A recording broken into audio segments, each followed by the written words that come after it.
बबुओ, अरे आजकल कहाँ रहता रे?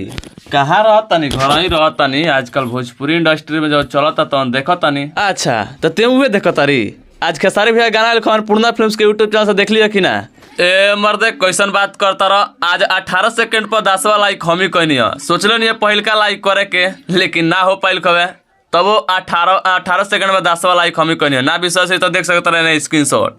अभी लगातार वो गाना के हम सुनते बानी। अच्छा ठीक बाटे, वो वीडियो सॉन्ग कैसन बा? बहुत ही अच्छा और बहुत ही सुपर डुपर हिट, बहुत ही ब्लॉकबस्टर बा। अच्छा अब तो चुपचाप रहो, अब हम बताओ तनी हमारा कैसन लागल खबे।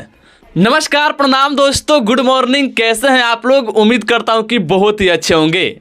दोस्तों आज 6:15 पर खेसारी लाल यादव जी का इस साल सावन के पहला गीत को रिलीज किया गया है अन्नपूर्णा फिल्म्स के यूट्यूब चैनल पर।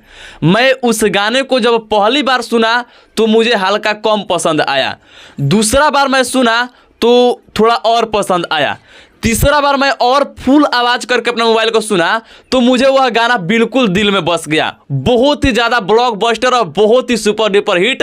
और उसमें एक चीज़ मुझे कमियां ये दिखा कि उस गाने में जो शुरू में एक बार बोला जा रहा है डीजे डमरू वाला, तो उसको अगर 2-3 जगह लगाया गया होता तो और मज़ा आता। उसके बाद म्यूजिक में कोई भी कमी नहीं है और लिरिक्स में भी कोई भी कमी नहीं है और वीडियो क्वालिटी में भी कोई कमी नहीं है। और वीडियो में जो एक्ट्रेस है उनको तो पूछना नहीं है भाई, एकदम ब्यूटी मेहता एकदम ज़बरदस्त है उसमें लग रही है। बाकी खेसारी लाल यादव जी का आज इस साल के पहला बोलबम का गाना रिलीज किया गया अन्नपूर्णा फिल्म्स के यूट्यूब चैनल पर। आप लोग भी देखे होंगे। आप लोगों को वीडियो सॉन्ग कैसा लगा है? आप लोग अपना प्रतिक्रिया इस वीडियो के कमेंट बॉक्स में कमेंट करके बता सकते हैं।